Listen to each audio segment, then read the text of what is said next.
everyone, and welcome to Psychic Quantum. This is part 2 of my Pass It Forward series, and this one's all about your psychic gifts, your own birthright, coming into the 5D quantum. This is something that everyone is going to be using, and so I want to give you not only the psychic gifts and how to do that in the sense of your navigation, techniques that you can use and put to practice and get better and better at. But I also want to give you a bit of the foundation and the structure, because we don't want our gifts to be controlling us. We want to be mindful masters and controlling our gifts and our abilities. We are, that centre mind that is choosing our experience and choosing what we do out there. So the structure is really important, and I want to sort of give that through too. So for those of you who don't know me, I'm Tracey Woods, and I've been working for about the past 25 years doing clairvoyance and mediumship. I'm also a quantum psychic and quantum shaman, and I do a lot of spiritual teaching, and so this is across various fields. So what I want to do is, I was actually going to make this into a short video, because I know, there's long videos these days, we're all busy there, but what I found is it's really important that we have both the structure and the techniques in this one video. You can't sort of separate one the other, and I don't really want it in two videos where one person might watch one and not the other, because it's something that it's really essential that this foundation and structure is known, as well as the abilities to use your gifts. Of course, with everything I teach, I ask people out there to be working with total golden light, and not to be using these abilities that I'm teaching to you out there adversely or harm another person. And when it comes to the psychic gifts, one of the main rules there is, be mindful that when you're using your psychic gifts to come into information, and especially around another person, that, people have our private lives. We have our right to our own sovereignty and our own privacy. And so things need to be done with permission. There is some areas that are a little bit of a sort of different shade, in the sense if you're reading for somebody, they may need information around a situation or a person that's applicable to them making a decision. And in that case, what you're doing is you're looking at that situation from their perspective, and you might look towards that person and how that person feels back to the person that you're reading for. It's kind of a little bit different from just sort of opening up your senses and sort of spying on people, and that is not okay. And certainly, anything that you put to practice the wrong ways out there, ultimately you're going to undergo what that does. So, if that creates a lesson for you, then that lesson will come in.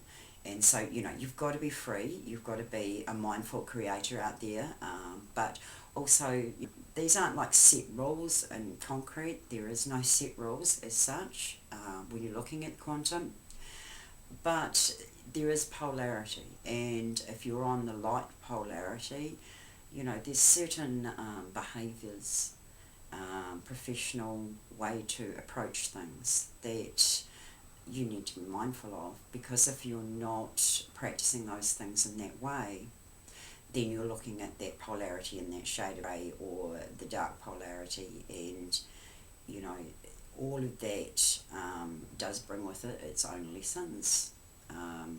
Behaviour is one of the biggest parts of deprogramming, and which is what really Ascension is all about. It's all about us being able to deprogram, know who we are, and in that divine birthright of our a self sense of empowerment and strength and confidence, and this light just pouring out of us, coming through us and out to others.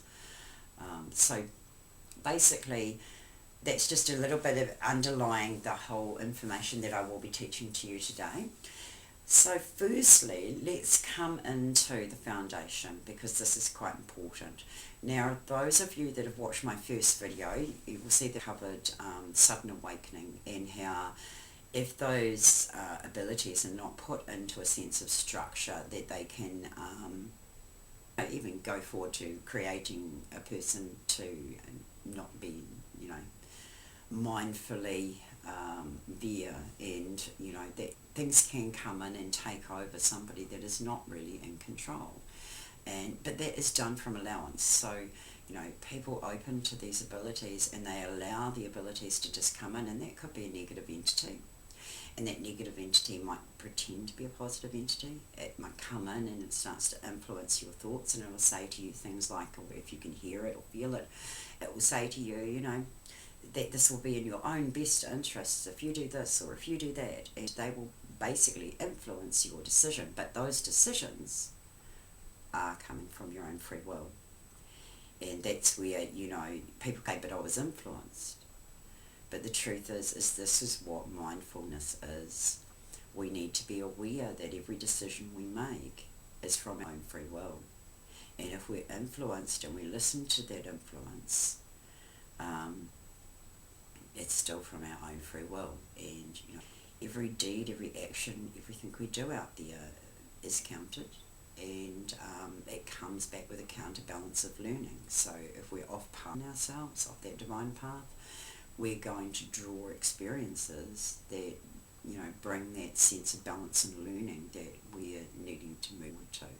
And especially if we're asking for that, if we're asking for, to be moving forward into ascension or into, all these great teachings and learning, then you also need to know that in doing that, if you're off path somewhere, it will draw the lessons that you need to experience to bring about the path you're asking for. Goes with the same, be careful what you ask for, because the universe does hear you. All of that energy goes out, comes back in, and it draws in experiences to you. So, coming back to foundation, it's about having a sense of structure with your gifts. So as you start to open, for instance, let's go through this in sort of order. So if we talk about your sight, if you're walking down the street and you're suddenly, every person you're walking past, you're seeing things about their life, well, that is not appropriate. That's not the way we should be moving about with gifts. And so what I'm kind of getting to is we've got to learn to tune out and tune in. It's, I've had people say to me, well, if you're clairvoyant, well, why don't you know this, or why don't you know that, or, because people think that clairvoyance means that you're switched on to that clairvoyance all the time, every day, every 5 minutes of the day. That's not true. And if you were, from this density at least, it would cause insanity. You can't just open your whole mind to the noise of everything else going on out there and expect to be able to maintain all of that and maintain your balance. So what this is really about, this foundation, is keeping your sanity, keeping your control in the sense of what you're experiencing. You are the navigator. You are the one that is deciding where you're going with things. Now, in saying that, there are definitely times where you might be tuned out, but suddenly you will get some intuition coming in. So it doesn't rule out sudden incoming intuition that might have come from your guides, from God, from Higher Spirit, from, from any of that. And to give you an example of that, I can be completely switched off, if you like, with all my gifts. And I might be just doing something mundane around the house, and then all of a sudden I might see a spirit and it'll push in. It'll sort of just appear and step back out. Appear towards me, step back out. And I know from, usually they'll see it first one time, and then I'll be like, okay, that spirit wants my attention. And then I might ignore that for a minute, and then it might, 20 minutes later might come back in. Okay, alright, I'm going to put some time aside here to have a wee chat. So I will then go and sit down, have a wee chat, figure out what the spirit is here for. Now sometimes it'll be just a passing through spirit. It might recognise your gifts or abilities and just try it on for the wrong reasons, just trying to get influence, or a lot of spirits out there that are in that negative influence, kind of are looking for a place where they just want, to feel safe. So there's things like that do happen, but then you have a positive influence. I've had experiences like that with, Egypt and the Great Pyramid and the Sphinx. The Sphinx just suddenly appear in my vision, and I know that I need to connect in there to have a wee chat with, that higher light watchers, if you like. They are of positive light. There's certainly negative influences around it in current time, but where I work from, they do come in, and at times there's tasks that they ask for my help, and again, it's of free will, it's of free choice. And so with tuning in and tuning out, it's quite important to be able to switch off and just function in normal life away from those clairvoyances. And that's why a clairvoyant won't pick up everything. The other thing that tends to happen is once you've got these abilities and you're using them well, you might find somebody's thinking towards you quite strongly, and they might want to ask you something, or there might be a situation that they're thinking towards you about. And so sometimes as a clairvoyant, if somebody's projecting information towards you, you may just get that incoming. You may know what the thoughts were about. And so kind of what I'm getting at is the things that need to come into you will still come in. And even if you are tuned out at the time. So the structure and foundation is based on rules that you make by your own free choice. So again, we're talking about the sovereign being, about free will, and you being that master of the game. And the game I'm using is a term for life, or what you're negating in other worlds.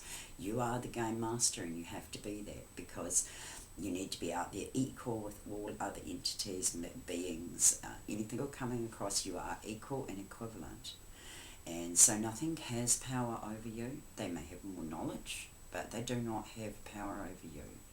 And this is why the self-ownership, the ability to say, well, this is my game, and this is what I'm going to do, what I choose. And that is a sense of power and protection for yourself. And so when we're looking at foundation, we're looking at setting up a structure. So firstly, just in around clairvoyant information that might come in. So you might have asked your guides, for instance, and I'll walk how to do that.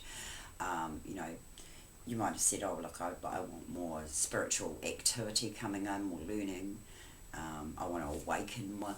And so things start to come in. Now, spirit don't work with time specifically. And so if you haven't sort of stated a structure around it, you might find 3 o'clock in the morning you get woken up and here you've got all this stuff coming in, and it's great, you want to learn it, but 3 o'clock in the morning is not appropriate for you to be able to really consciously remember that, or to even write your notes or anything. You might not have that there.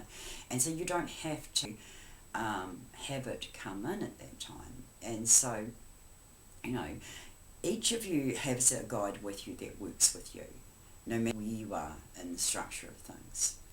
And so you don't have to know what that guide looks like. You don't have to be able to hear them. You just need to state the structure to your guide that you're wanting them to help you apply.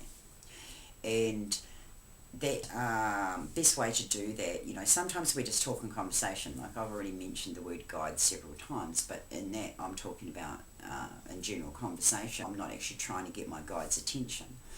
So when we sit and think about our guide in sort of a space of ourselves and think towards them, then that's when they're opening their ears of hearing to sort of listen to what we want to bring across to.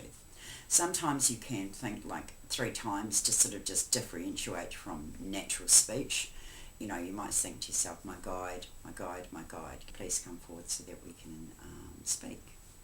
And so basically from there what you're doing is you're then stating what it is you're kind of wanting to set up. So you might work till say 5 o'clock, but you might be happy for something to come in sort of between say 7 and 8 o'clock at night. So you might say to your guide, look, I've got, I want to extend my learning in spiritualism, but I really want to bring that sort of, you know, those downloads in around the evenings for me, you know, like after 7 o'clock, and I'm able to really sort of work with that information. And so I prefer if it can be arranged that they sort of come in around those times. You can also determine what type of contact you want. So you need to think about, you don't want just anything coming in and harassing you, especially those lower negative type experiences. So you would state to your guide, look, I only want anything of spiritual experiences or contact with spirits or guides or higher beings. I only want that contact to be coming through from those that are in benevolent divine light. And, you know, they are allowed to come through. I wish to block out and step back from any of the negative type entities. I don't want them coming through or making contact with me. And so this is sort of stating what kind of experiences you want. You might have a specific thing you're working with, so you'll state, look, I'd really like to open up my senses to, you know, working with my higher self at the moment, and I'd like to sort of be able to practice with that. Can you bring me through some techniques? And just be open to what you're receiving through. So the structure is about it fitting with your life path, and it's about having a sense of foundation where you feel safe, where you feel that you're in your best working place. You know, so that's sort of the main thing around the clairvoyances. And you know, it's not foolproof. The interesting thing to understand is that no space is owned. When you're talking about the quantum, you've got all these beings out there, although there is levels that they can't cross, like the negative spirits can't go into fifth dimension and beyond. There is also, you know, free space, and that can be multi-dimensional. And so no one actually owns your space. Even if your house, you know, you're sort of putting light shield around your house, which you can do, and it definitely blocks that light into your house, and some spirits and beings might not like that, but you can't stop things from coming into your house. So you can clear them away, they're there, and move them on, but you can't stop things coming in because it's actually free space. In a way, your house doesn't exist.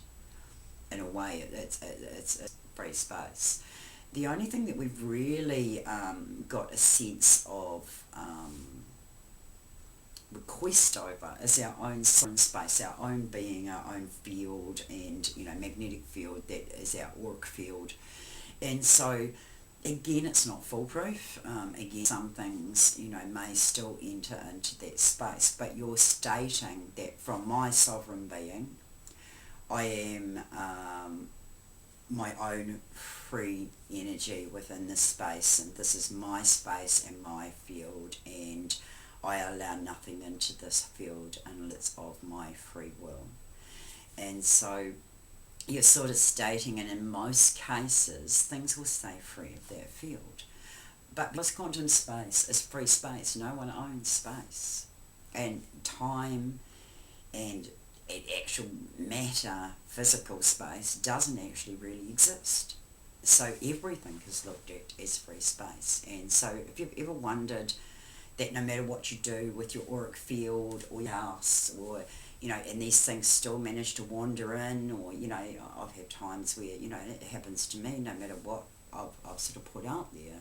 You know, I have times where I'm going to sleep at night and along comes something that I can feel is negative straight away and starts to bother me. And so instead of going to sleep, I have to then spend the next 10, 15 minutes, half an hour dealing with that entity. And, you know, but there is a point you can ignore it too. You can just switch off. If you haven't got those abilities to deal with it, just switch off. Call God, call great creator around you, whatever you use in that term, God, Goddess, you know, use that, call it in, call Archangel Michael, but ultimately just switch off. When you switch off, you give it no power. It's like, I don't care if you're there, I'm going to sleep, you know, and it's like, it's not scared of me, you know. And so, you know, because they're only trying to invoke energy off you, they only want negative energy. And so, you know, that is one way of dealing with that, if you don't know how to remove those things. Have no fear. Just you know, you will get fear rise in the body because that's what the body does. But you just like, I recognise this for what it is. I'm not going to let this thing influence me. I'm going to go to sleep. I'm going to turn my back on it. And, you know, I've done this at times where I've been too tired. I'm not going to deal with it. I'm just switch off. And, you know, really, they will try and pick on you to create fear, but they won't actually do anything. So, in the sense of actually hurt you in any way. You know, the thing is, like, I've had things like I've just ignored it, turned my back, and then next minute from the back of my straight through my head, I can feel it push right through my head and out the other side, or push straight into my body, and I'm just like, oh, whatever, I'm going to sleep. You know, and it's the fact that they get no attention, they've got no effect with you, so they're going to move on. You know, and I mean, of course, if you can clear them away, you do. If you don't, you don't. We're dealing with, you know, like I say, with free space, you're dealing with a lot of things that are out there within that space. And some of them, what we would term as spirit, is actually living out there. It looks like a spirit to us because we're not seeing it. We might be seeing it etheric, you know, in the sense of see-through. But sometimes that can be something coming from interdimensional reality. So, stay in your own power, stay in your own being. And if there's certain experiences you don't want, that's got to be structured in with those gifts. So that's sort of stating what you want to your guides. The other thing that I want to sort of cover there is more around what we would look at in the sense of mediumship, or where you're actually seeing or hearing guides or spirits. So when you come into that kind of structure, you need to get a gatekeeper. So you would need to request a gatekeeper. Now again, this is part of that structure that's necessary. A gatekeeper is there to keep the gate on spirit's side. So this means that things just can't come rushing through and annoying you. And, you know, even those spirits I said that I see come up, my gatekeeper is aware that's going on, and I can work with my gatekeeper, you know, to direct that. So, for example, if I'm doing a reading for somebody, and they might want to contact a certain person in spirit, and so my gatekeeper will allow one sort of spirit through at a time. And so I will see sort of maybe the first spirit's like a grandfather, okay, but they might want to speak to their mother, okay, and so the grandfather, I may decide to pass on some information there, or I may ask them, look, I'll come back to you in a moment, we just want to speak to this person's mother at the moment, and could you just step back? So I will talk to that spirit directly, but then I'll also be working with my gatekeeper to make sure that that person is stepping back, and that the correct person. Then I'll say to my gatekeeper, can I have this person forward? Okay, and then that person is going to come forward. You know, occasionally you've got spirits out there, especially around a family member, where they may have been trying for years to have the opportunity to bring some information through, and they might jump in line, and the gatekeeper might let them through for a moment for me to see that person, and so that I can make the choice as to whether I allow that to come through first and then go back to the person's mother. But this is where I can instantly say to my gatekeeper, okay, just get this person to step back for a moment. I'll just say, look, I totally understand that you want to pass this message through. I'll definitely do that for you with my client's permission, but I'll just get you to step back for a moment so that I can work with the person that my client is here, and I will bring this up with my client. And so I'm sort of speaking to I'm speaking to my gatekeeper, and that gatekeeper is maintaining that gate for me. Often when you're dealing with spirit, you will find that in a family, for instance, where you might have a mother, a father over there, you might have some grandparents on both sides, on the mother and father side, and you've got kind of like a family unit, some aunties and uncles or something like that through there. And so you will find sometimes what will happen is there will be a main speaker for the family, and it's usually the person that was kind of like the rock in life, or the main speaker of the family back in life, and they will generally pass the information on. And then if one of the other family members sort of wants to speak, they'll just say, oh look, such and such wants to have a word with you, and they'll step back, and then that person will step forward, and you may be seeing them all day. You might, that original spirit that's the speaker for the family might say, well, I'm here with, you know, your father and your grandparents and these grandparents, and you're sort of seeing these different people.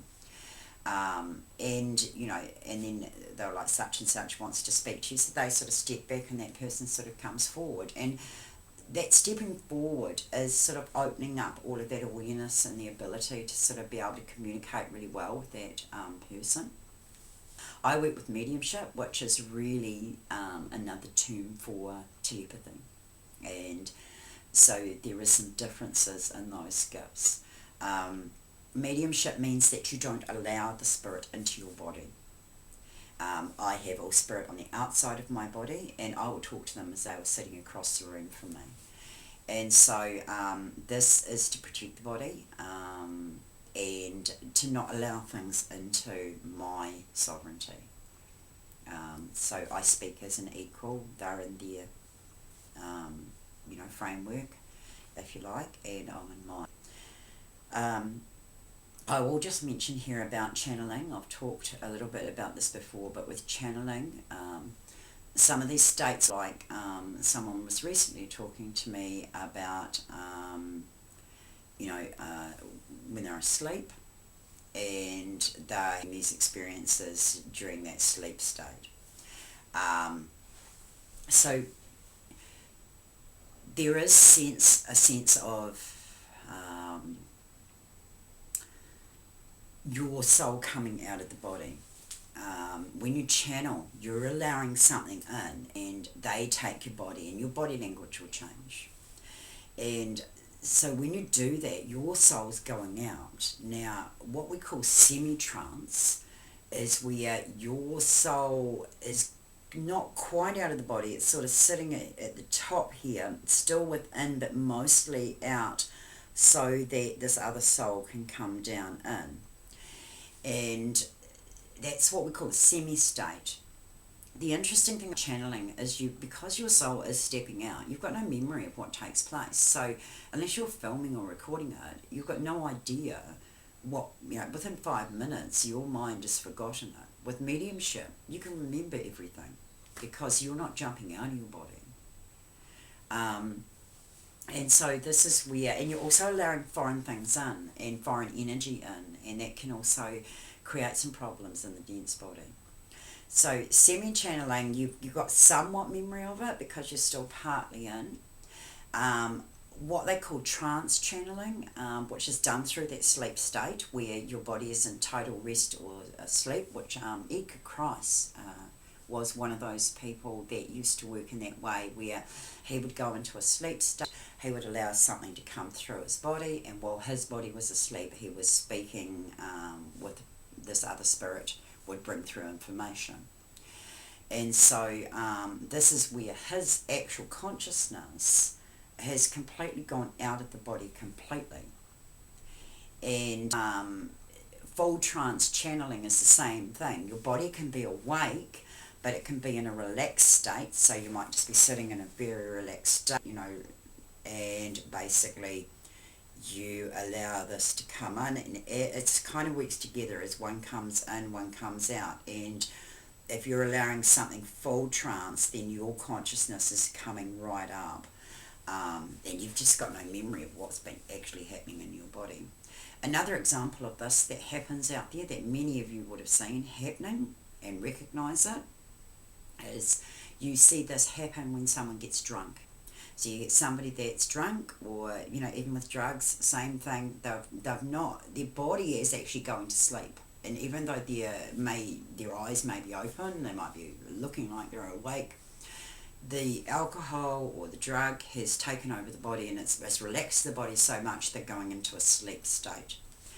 And so what happens is a negative entity jumps into the body, their consciousness is actually pushed out at that time, they are totally unaware, and you see their behaviour, their body language change, and you'll often see their eyes go really dark. And this is why alcohol is called spirits. So be aware of that one. I'm sure many of you have met somebody or know somebody that is going through that experience. And just while I'm on, the way that you can change that is learn where your limit is. Where does that entity come in? Is it 6 beers, 7 beers, 8 beers? Where that change takes place. How many beers does it take or drinks does it take for your body to go into that relaxed state and something else is able to come in? And you'll find the thing that comes in is actually anchored somewhere in the aura or anchored somewhere on the body. As soon as the body's relaxed enough, in it comes. And so, you know, a lot of people try and quit drinking and it never works. You actually don't need to. You just need to maintain your limit of where it takes place. So you could say, let's say that limit was 5 beers, where that is. So you know that when you get into that 5th one, it's a little bit, you know, chancy around there. So you drink 4. And you leave your limit at 4. You can still have fun with your friends, but you're maintaining control of your body. And that is mindfulness. That is mindfulness. And so, just another possibility out there for people to think about that might be experiencing something like that, because they might have a bit more success in their way. So, this is the difference between mediumship and what we call trance channels and allowing things in the body. And this is, for me personally, my personal preference is not to go near channeling, not to go near that trance type work. And the reason is because you don't know what is coming in, you don't know what is energy it's bringing in with it. You can get, I'm trying to think of the word for it, it's like an effect on the body. So you have something negative into the body, that you get it out, it's gone, residue, and you end up with residue. And then you've got to clear the residue out. And this is what you'll often use white sage or incense for, is just removing residue of something. And it's an energetic residue. And so this is why, to keep your sovereign energy, your sovereign being, your freedom and wellness within the body, you've also got to look at the spiritual body and what you're allowing through. So that's the basis of most of that foundation. So call through a gatekeeper if you're seeing and hearing, and you want to be establishing rules with your guide that suit you. And you can do that by, you know, you might not know to start with, as long as you've got some general foundation. If you don't know how to tune in or tune out, ask your guide, I want you to help me tune in and tune out. How do I switch on? How do I switch off? You know, I remember when this first happened to me, it was difficult to maintain that. It was difficult to learn to switch off. I had to sort of go through that for a wee bit to learn that. So that's probably enough about structure and foundation. Actually, one thing more that I will just add there is you're not going to know everything you need to structure from the beginning. So as you discover it and you think, I didn't like that very much, I don't really want to experience that before, and then you can sort of say, hey guys, can we just, you know, give me some warning next time, or don't let that happen. Let's see if we can just shift away from those type of experiences from coming through. It's not something I want to be experiencing. So you can set those structures up as you come to them or come to understand them. But this is you applying your free will across the gifts. This is you being mind master, being the one in charge of what your body and presence is experiencing. So I am going to now, we're just going to step into some of the techniques we want to work with. We will work a little firstly with tuning in and tuning out. Now, you'll know how to do this in a closed eyes state, like a meditation where, you know, you're just emptying your mind, and you can certainly work in that way. I like to work with an open eye state, and where I'm putting my eyes locked onto something to sort of stop my eyes from calculating the outside world as such to my mind, and then I'm working through on the inner senses of ourselves. And so we can use either of these, and they are two ways of seeing. And this is, in a way, this is where you're learning to tune in, tune out too. So when I tune in, I'm going into this state like this, where I'm just concentrating on a spot, and I'm just starting to use then my intuition by my choice. I'm going to navigate what I want to do. And then when I tune out, I'm looking around as normal again. I'm using my outer senses. So that's partly how you can control that. Now, in tuning in,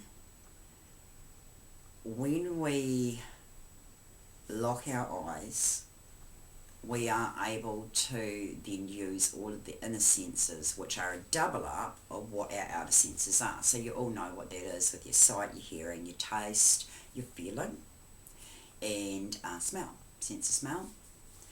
So the same senses are on the inside, and you've seen those when you've had dreams. You've all had dreams where, you know, you're experiencing things, you're feeling emotion, you're feeling things, physical sense in your dream, like someone's touch, you're actually feeling that touch.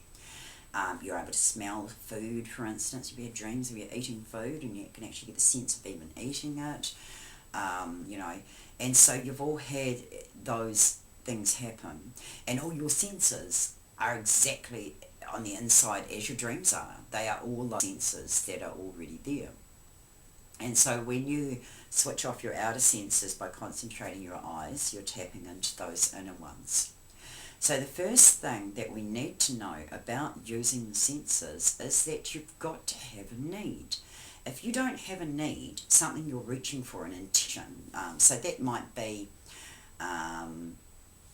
you know, I want to contact my mother in spirit. And so everything you're doing is set up to reach that intention. Because if you don't have an intention, you're sort of at 0 point, you might be trancing or closing your eyes, you know, just daydreaming your eyes, for instance, but nothing's moving. You might start seeing, you know, certainly when you meditate, you start to see things, you know, that just sort of come into your mind. But it's not going to get you the sort of result that you might want fairly quickly. So the need is the first thing you want to look at when you go to sit down to do this work. What is the need? What are you intending here? What do you want to reach? And because you can also state to your guide at the stage, okay, I want this type of experience, I want to work towards this. And you know, it might not happen the first time. You might decide to do this once a day for a week. By the end of the week, you're bound to have had the experience. And when you're learning, you may need to put it into practice that much to bring it through.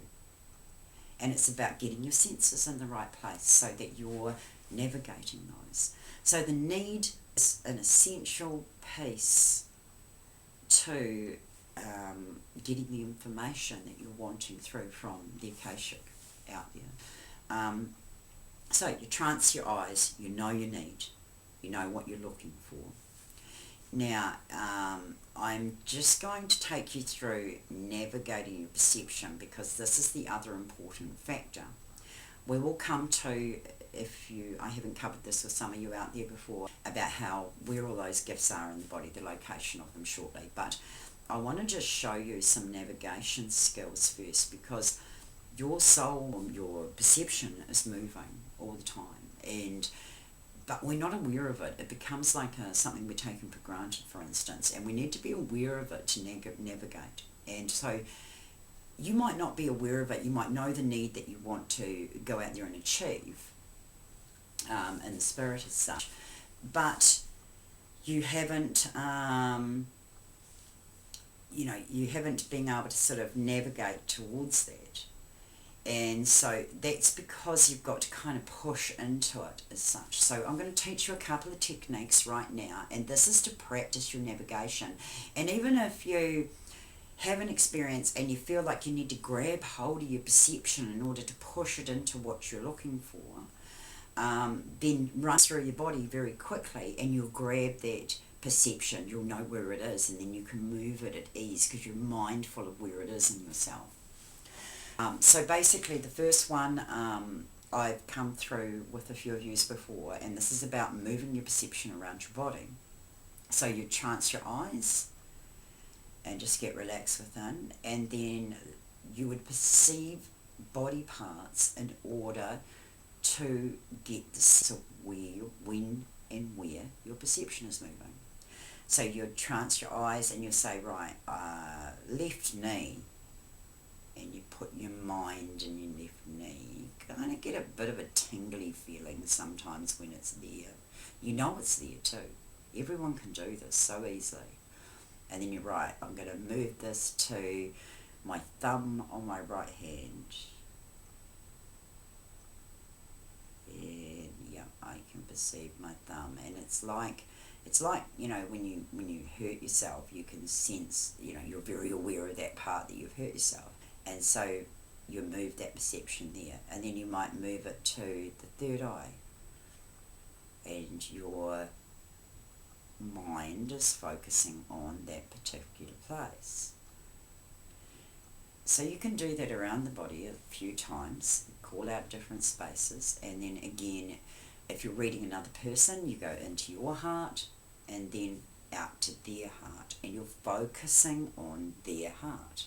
And go from your heart to their heart, and that's a true alignment, if you like, when you go from heart to heart to work with reading. And so that's to get that navigation and grab it. Now, another thing that you would need to know when you're moving into information is how you can push on something. So you might be, you've got your navigation, you've gone from your heart. It's great to pair up with somebody, by the way, with free will from that other person, to read each other, to practice with each other. And so you go from your heart, you sit in your heart, and then you move your perception into their heart. Now, the moment you get there, you're feeling their feelings as if they're your feelings. Everything you feel with your perception in someone else's body is treated as if it was in your body, and then you're using your language to explain what that feels like, what that actually is. And that's how we can recognize it and explain it, because we're used to perceiving our own body and decoding feelings and things into language. And so this is how you can sort of connect in with somebody, and you can connect in their heart, and you think, oh, feels like their energy's a bit, drop down a bit here. Or they might feel a bit flat. And it's like, oh, I don't feel like I'm connected to anything, you know. And so you're reading that as if it was you. And so you can accurately just state what a person's feeling. Now, when you go into a person's heart, it's like densities. You can, if a person's, say, got 4 different problems that they might be carrying, maybe one's from the past and it's something they haven't released and it's still with them somewhat. There might be 3 other things that are current. They might involve people or their job, or, you know, someone in their family, or a child, or... And so when you go into somebody's heart with your perception, you'll feel like dense spots, like you might feel 1, 2, and then another one here, and it's just like you feel these densities. So in order to open up what that is, that feeling, you need to push on it. And to do that, you're navigating a little bit more fine-tuning in someone's heart. And then when you push on it and you push into that density with your mind, it starts to open up its field. And then in there you might direct it again to push on another dot or this density, you know, or you might look at it and see the field, and sort of might be like a video, and you're getting the sense of what this whole situation is.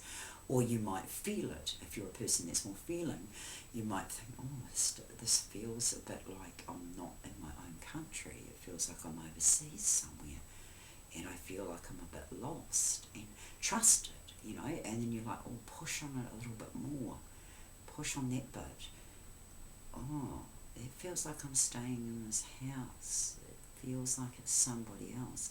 Oh, okay, who's in this house? So you ask more and more defining questions as you open things.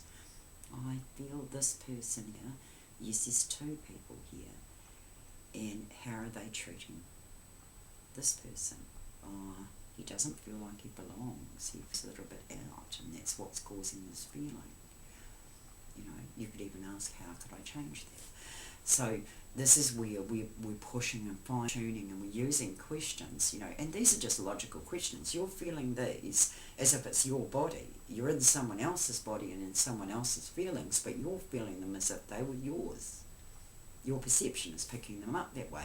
And so you're only looking at what your body's natural questions were. If this was your feeling, wouldn't you want to know who that person was, or why they were affecting you? Or so you define your questions as if you were defining those questions in your own body, trying to work out your own feelings.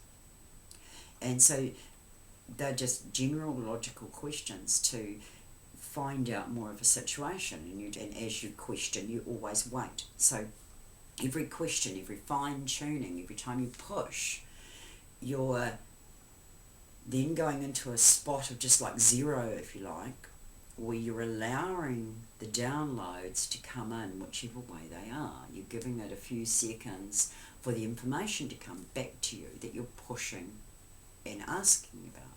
And that information might be a feeling, it might be a vision, or like a video, or it might be hearing. You might hear someone talking, like you might see the future situation and you're hearing the conversation taking place between two people.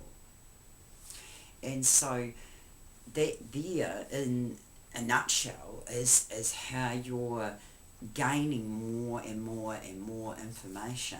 And then you may feel like, okay, I don't need to look at that one. We kind of know what that is now. Yes, that makes sense. Actually, that, you know, the person that you might have been reading for might recognise that. You've got a bit of background on that or something. And then you're going, right, we're going to look at this one. So you're pulling your perception back, and we're going to that one. And all of this mind navigation is simply the use of what we would term imagination. But it's not imagination. That is your quantum platform. You know, close your eyes and you see blank canvas and you can do anything with it. That is your quantum world. No time, no place, free space. And you can navigate it. But you need to know where you're going. Where are you going to go to? And it doesn't matter if that person's halfway across the world. You can go your heart to their heart, you know, and connect with them the same way. If you want to define things a little bit more around, if you're wanting, a person's saying, right, I'm really stressed, I need to sort the stress out and I need to know what it is I need to release. So you look in the heart, but also look around the shoulders, the back. We often put stress in our back and our lower belly down here. Solar plexus, tuning energies in the solar plexus sometimes. So look in those areas, and what are you feeling in there? Always go feeling first. Feeling is 100 languages at once. Honestly, a feeling can explain so much, and we put it into language, but you know, you're actually just explaining what it feels like, and so you are able to navigate into different parts of the body to sort of feel that out and get more information. If you come in around the head, if you come into the mind, you are going to start getting into a person's thought forms, what they're thinking. I guess that's not going to happen with most straight away, but again, come back to a reminder here on polarity, and make sure you're not breaking those rules of, you know, jumping into things that you shouldn't be really be looking at. But that can, you know, there could be a need for that in some reason, in helping somebody. And around the top of the head, you'll kind of get a sense of someone's spiritual awareness. So if someone wants to know where they are on, you know, the level of,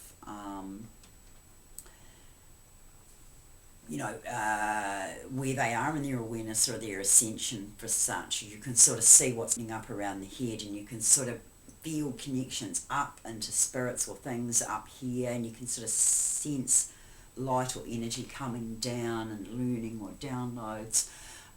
Often a person that is, you know, well to the path, I'll have a lot of light coming out, almost like the Statue of Liberty. You've got these little light spikes coming out. Sometimes you actually see a halo too, or you'll see just this great light opening up, and sort of like this great void of, you know, open wide, like, you know, where it's just all of this can come in.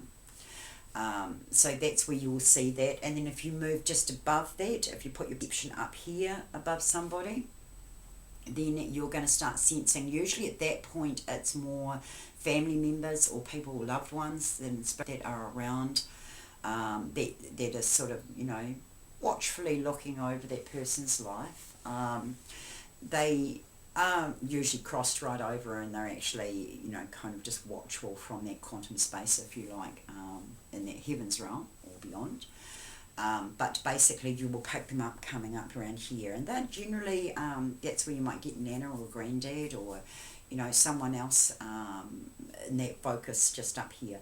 If you go up and beyond, up straight up from that, like up the light cord if you like, you will find guides that sort of are halfway up, if you like about 3 or 4 foot above us, and then you'll find the highest type guides like guardian angel type ones, ones that are very, very high in light, will usually be like a couple of meters up from a person's head, and so you're putting your perception up here, and you're focusing.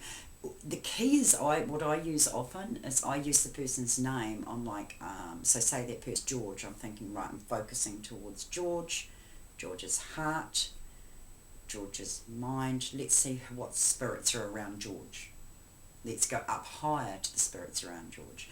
And so I'm using that as like a link to key my body to navigate in the right direction.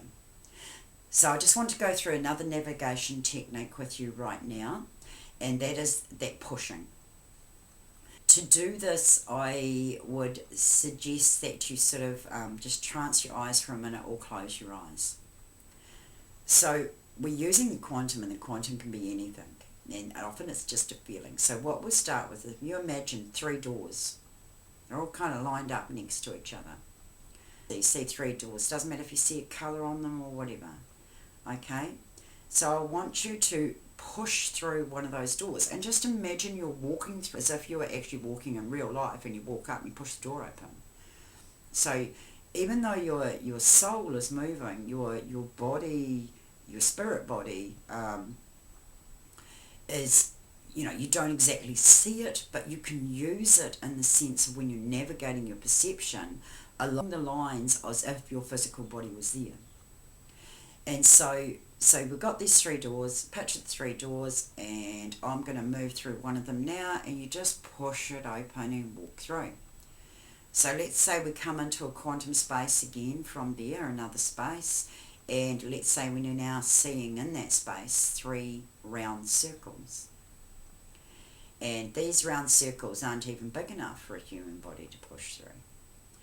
But it doesn't matter, because your soul, your spirit, your perception can move anywhere. So you see these 3 round circles, and they're kind of small. Now I want you to go up to those round circles, choose one again, and I want you to push through it. Use your hand if you like to reach out and push, and just push yourself through. Okay, when you come out the other side, let's say now you see 3 square boxes. Again, these aren't human-sized boxes, they're a lot smaller. So we've got 3 square boxes this time. Now again, I want you to choose one of those square boxes, go up and push yourself through it. Even if you imagine yourself the size of a mouse for a minute, it doesn't matter what you do in the quantum. I use little tricks for everything. And so creative mind tricks, if you like, imagination that works or serves a purpose. So you push through that square, and again you come out the other side. So that is something to practice and come out of that. Now, to actually just get used to pushing on, you can see a sense of, you might see a sense, another one to image would be good, with like you've got 8 dots. They're all dense dots, they've all got information. So you push on one dot, come back out, have a central point if you like, a 0 point where you come back, and then push to another one, come back, push to another one, back. And so the coming back there is just for you to be able to guide yourself easy into one, out of one, into one, out of one. And so you can just sit in a meditative state, or in a state where you're trancing your eyes on the wall, and you're using this navigation. So you navigate around your body, right, you've got your navigation. Now remember, you've got to have that purpose already set up. That might be you're working with another person, so you go heart to heart. then you might work on with what you feel. That's quite good because you can really get into it straight away. You can feel these little dense areas of emotion. You're working on yourself and you're learning to navigate those gifts, get the navigation going around your body to grab hold of it, and then work on navigating through things. And then you might want to use something that you can navigate with. So you might want to, for instance, go through the middle worlds and start to perceive things around there with the animal realm. So I'll give you some technique there, because again, this is all about using your navigation and being able to mindfully guide it where you want it. So in the middle worlds, you would just imagine a bridge that runs over a nice running, river, if you like. The water's always running, returning to Mother Earth, and you cross that bridge. Now, once you cross that bridge, you are in the middle worlds. You will see nature, plains, prairies, trees, just walk around. You can go up the top of rocks and fly off and get the sense of the upper worlds, bird's eye view, looking down over all of this ground. If you go down tunnels or wells, you will be going to the underworld. Again, be mindful of your polarity, but you can definitely have positive experiences down there. And that's like when you go down those holes, it's like going down a hydroslide. You will see corridors or hydroslides or hallways. You might see big double doors. You can open the doors and go in. You're going in with that sense of light, and it's only in the negative polarities you're really going to experience negatives in there. If you're in that negative mindset, don't go there. But I've various Egyptian gods and goddesses that I've been before and talked to, and they talk to you as an equal. I've had, gods talk to me, which are just ascended beings, talk to me about my relationships, for instance. So, that's totally okay. But in the middle worlds, you've got lots of nature, trees, rivers, lakes. You can swim and cleanse. You can go and talk to the animals. Now, the animals is a good way to actually, again, learn to join your perception with something in order to get the sense of things. And so, the animals are just there. If you open your mind in the sense you're setting it up as you're walking in, your intention is to meet an animal. You might choose to, say, in an intention to have one of water, one of air, flying, and one of the land. Or you may just choose to intend to meet one. And so, let's say that you're land one, you're walking along land, so you're looking around the land for your land one, and suddenly a fox comes out from under a tree and sort of just looks at you. And then you sort of acknowledge the fox in your mind. You don't have to talk out loud, but you just sort of, hello, Mr. Fox, kind of thing. And you're pushing perception towards him when you're doing that. And you'll get a sense come back. If you wait for a minute, you get a sense of him sending that hello back to you. And then from there, you can say, can I join with you? Do you mind if I join with you? Now, this is where you're moving your perception, and generally into the fox heart or brain, but is where your focus is. Again, you wait for the response. If the fox suddenly turns around and hightails it out of there, the answer's obviously no. If he sort of just sits there and looks at you or slightly steps towards you, you know that that's a yes. He'll stay there and remain there if it's okay. And so then you're moving your perception into the fox. And then when you're in the fox, you'll start to get senses of what the whiskers and the nose feel like, and what it feels like to actually have whiskers like this in the nose. And you'll notice fine movements. You'll notice the way the eyes feel are different and the way they see. You might feel the ears and this point to the ears and hearing and senses, and the body and the ability and the with animals, they're so agile. The ability and the muscle structure and the feeling of being in an animal is an amazing muscle and bone structure to be in, because you feel free. You can move, you can jump. You've got all this height, and your jumps and things. And different animals, of course, have got different abilities. And so you can say to the fox, should we go run, or take me for a wee ride and show me what it's like to be you. And so the fox might go running fast, it might stop and trot and go up to the water, and might look around and get the sense of its hearing, and there might be a bird in the trees and it shows you how it hears and sees and senses where that bird is. And when you've gone for a wee bit of a walk around with the fox, you'll just say thank you, and you're kind of mind to mind connecting. It's almost like, it doesn't matter if you can't hear or sense or see even. You let your imagination develop, but you use your feelings quite a lot as well. And so when you decide to separate, you would thank the animal when you come back. And the great thing that the fox gets from this is he's been able to share who he is. He now is known by you, and the animals and the spirit animals want to be known and want to win and show humanity the oneness that we have. And it's the same with trees. You can go into a tree or a leaf. You can move your mind into a leaf. And you can do that when you're walking around your own backyard with a tree, or you can do it in the middle world. It's exactly the same thing. You can go into the water and get the sense of how water moves and what it feels like to be a body of water. When they say we are all one, we are all one.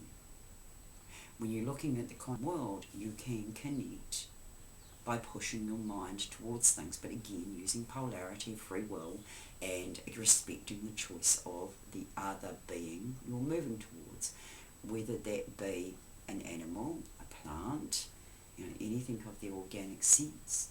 You can even move your mind into a table. Done this, it's true. The funny thing is when you move your mind into the table, you feel the stiffness. You feel the stiffness of the wood and the table and the shape it's been put into. And you can also get a sense of essence. So, for instance, a wooden table was made from a certain tree, and if you focus on that as again, that fine-tuning focus, you can then see the tree it came from, see what happened to the tree, get the sense of that energy. And it's amazing that the energy of the tree that came from, no matter how old the table is, will always be in that table, and the presence of the tree is actually in the table. Although the tree can be in various other places as well. There might be 5 objects made out of that. The essence of the tree is in those 5 objects out there.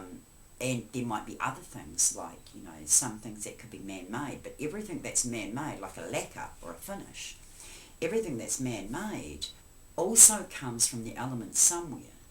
It also comes from natural things somewhere. And so you can feel those essences in there. But anything your perception can move into. And to move yourself about into various different objects and organic things, you're learning to navigate. This is mindfulness. You're learning to go in and out. And you're learning to go in, let's see what this is. And then back out. So this is navigation of your perception. You're now in control of what your perception is doing because you're mindful of it. And you're setting the intention, the need, or the fine-tuning, or the question.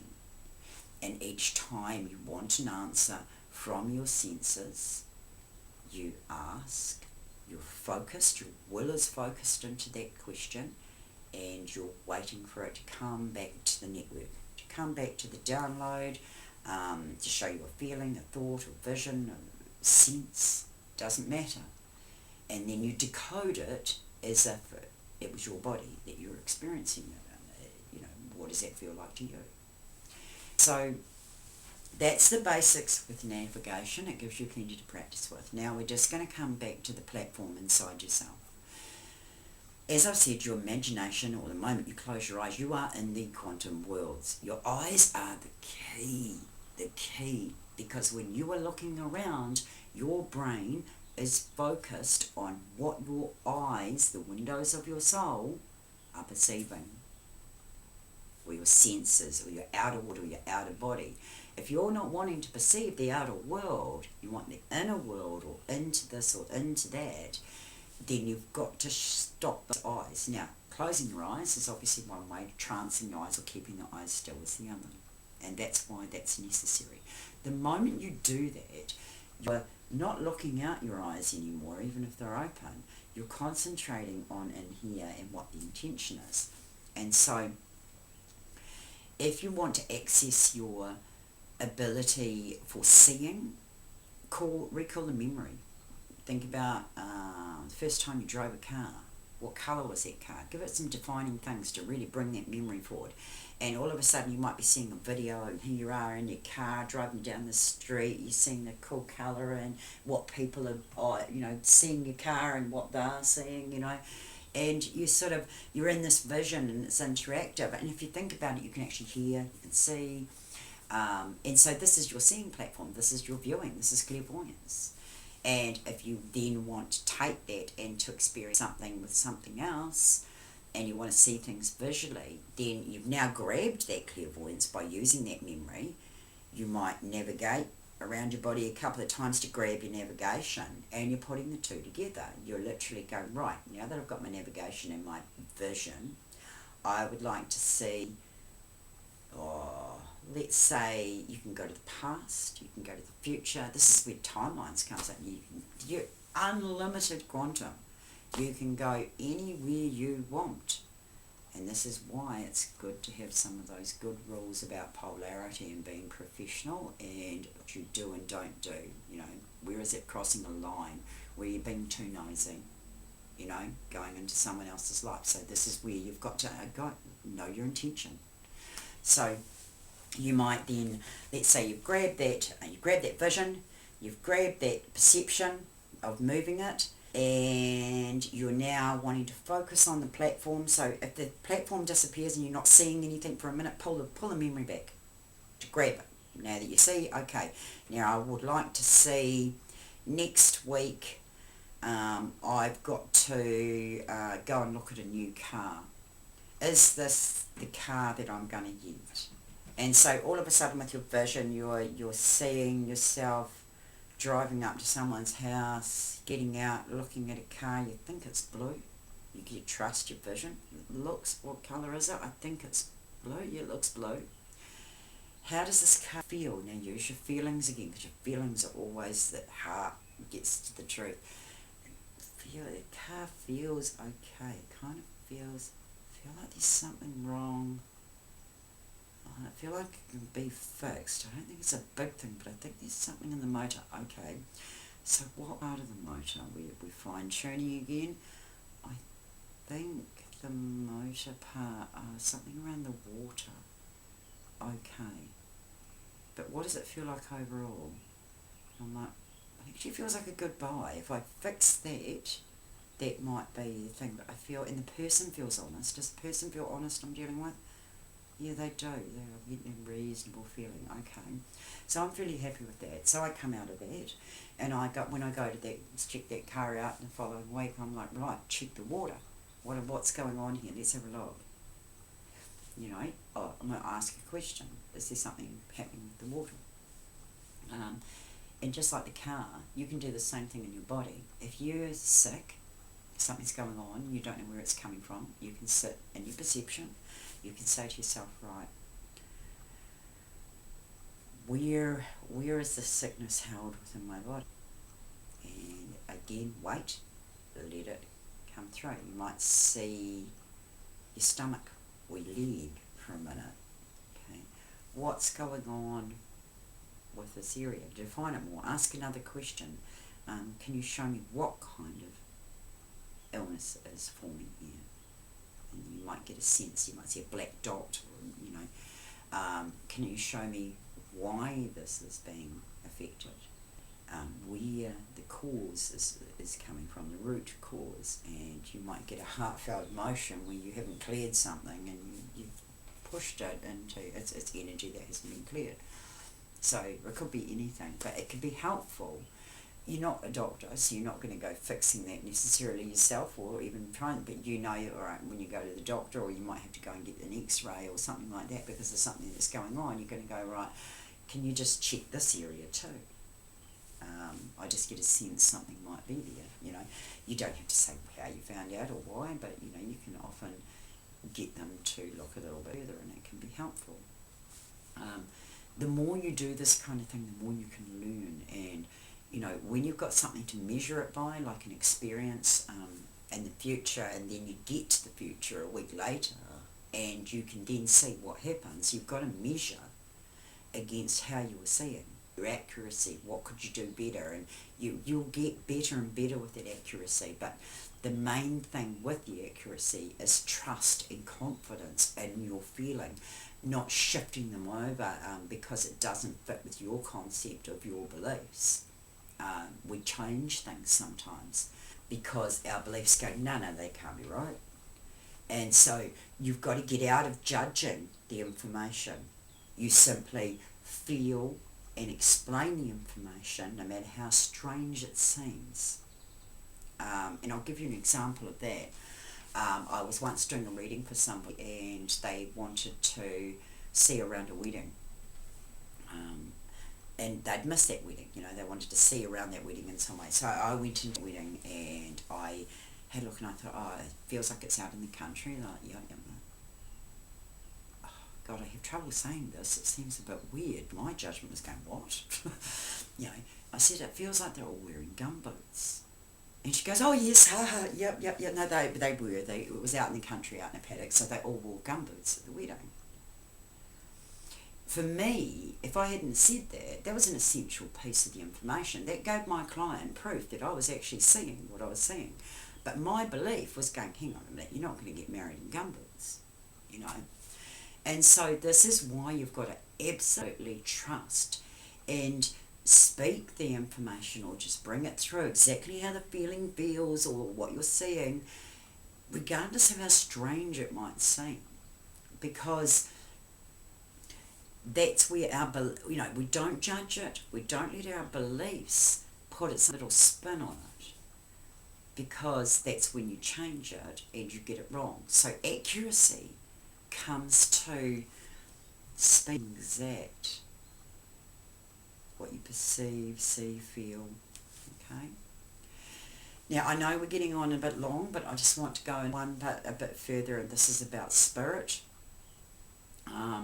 And meeting your guides. So again, when we look at hearing, so we're coming out of that now and coming back into the hearing a little bit more.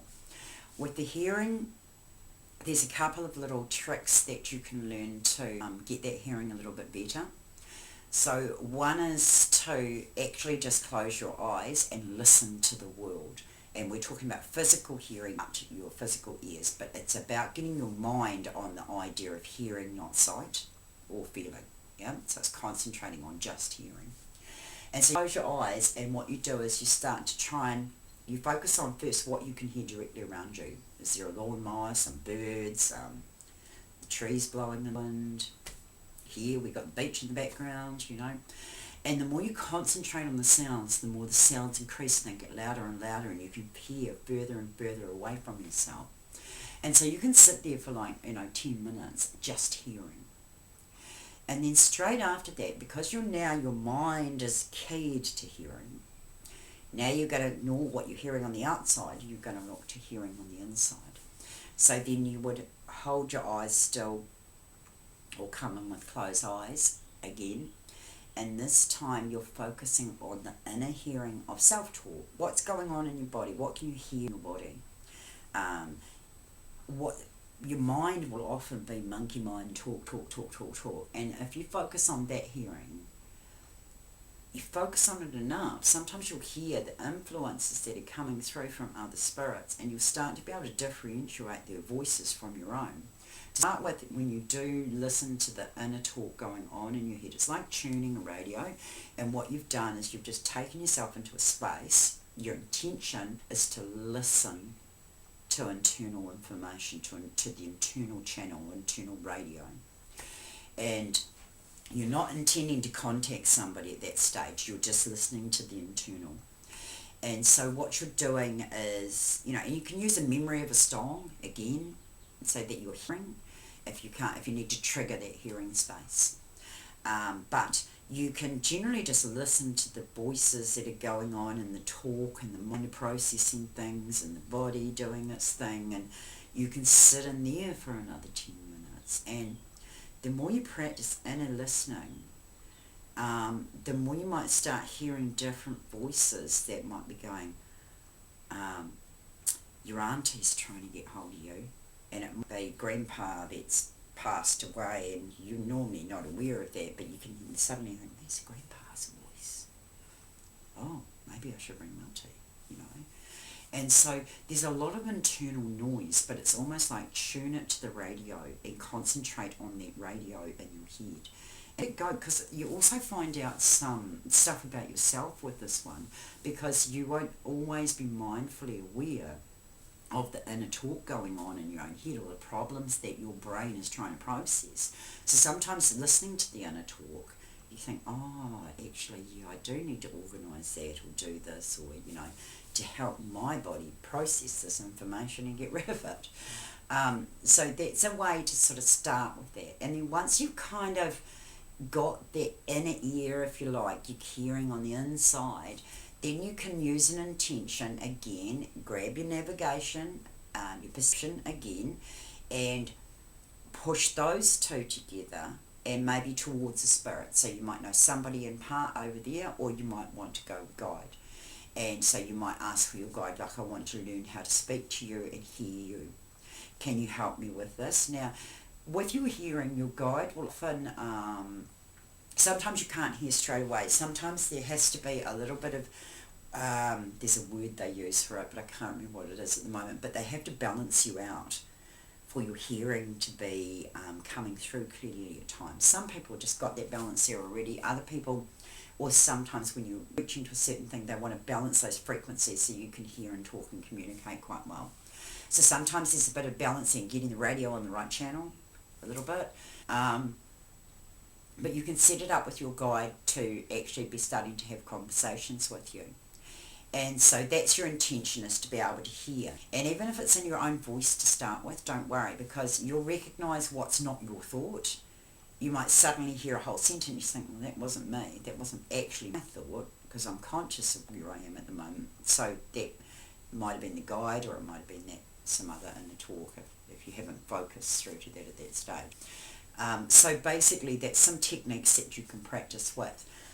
Another thing that you can do with your guide, which is really, really beneficial, and this is using both visualization and hearing, is to meet your guide, to start these communications. First you need to speak or ask your guide, can we set this up? Okay, and it can be fairly instant if you're wanting to do it sort of at the now moment. The second thing is you need a place to meet. You need to create that place to meet. And that can be in the middle world, so you could be in the middle worlds and you can have a nice little environment there that you're going to sit and talk. When I started, I used to create a room in my head, and I used to make it like a room with a fireplace and a couple of old armchairs, and I'd sit in one armchair and I'd ask my guide to come and sit in the other armchair in front of the fire. And this is when I first started to see and be able to hear my guide. And so you treat them as if there's another person sitting here by the fire. The fire's just sort of to relax you and sort of make you not think about the process so much. And then even if you can't quite see them, but you can feel them there, don't worry about that at that stage about the seeing, but just sort of like ask a question and then wait for the answer as if they were talking back. Put your mind towards the chair, you know. And so it takes a bit of practice, but you know, you can certainly set up a room like this. Another one I used to use was just a platform. I used to throw a wooden platform, like a square platform, flatways, up in the ether somewhere, just up in the air, up in the sky. And I'd just jump onto this platform, and I'd ask my guide to jump on this platform, and we'd just sit on this platform into no space and no time. It's like doing a circle. You've created your own space, you know, and we would just sit and chat. So it's all practice, but there's some techniques to be able to open to your guide, and definitely try the armchair one. Call your guide in, go and sit with them. Have some questions to ask up your sleeve. Again, know your intention, know what you want to do, know what you want to ask. If you don't have an idea and you want to meet your guide, go through to your guide and then say to your guide, what would be best for me to understand at the moment or work with? Or can you get an idea of where to start on my spiritual path to further myself? you know, and even if you're not hearing it or fully sensing it, you might get just have a little bit of a grasp of it, and you might not fully sense it at that time. Your guide will still bring that through. You've had a conversation about it. It was a bit of a negotiation here. So you might find that that night in your dreams, the answer of what you were wanting just suddenly appears. So nothing is wasted, and the more you put it into practice, the easier it gets. So I'm just going to, I know this video has been a bit long. I hope I've sort of covered everything that you sort of wanted to sort of get together here. And it's about having the structure, knowing where the location is, and that is like use your memories, use, you're dreaming, you're in these visual planes and these instances every night you go to sleep. So they are so natural. Every time you recall a memory, every time you dream up a vision in your head, you're working it on the quantum space. So know how natural these things are. Own it. You don't need to feel like you're daunted by gifts. You shouldn't be. They're so naturally within you. They've always been there, right from a little child. All you needed to know was how to navigate it, how to find a need, how to push on it, how to move. And so trust, experiment, open up your mind, and just work with things. So there's some techniques for you to use. I feel like there was one other thing that I was going to cover, but that's fine. I will close up this video now, and look, all of the rest of the videos I do, we will certainly be covering this subject again, and there'll be other things that I bring forward. I will be bringing forward some past life work and some more quantum mindfulness. But what I've taught you today is the beginning of that mastery, because you're mastering your senses first. So look, just go for it, be free, be a free spirit, and start to learn the inner world that has been born through you your whole life. So enjoy out there, everyone, and I'll see you in my next video. Have a great day. See you later.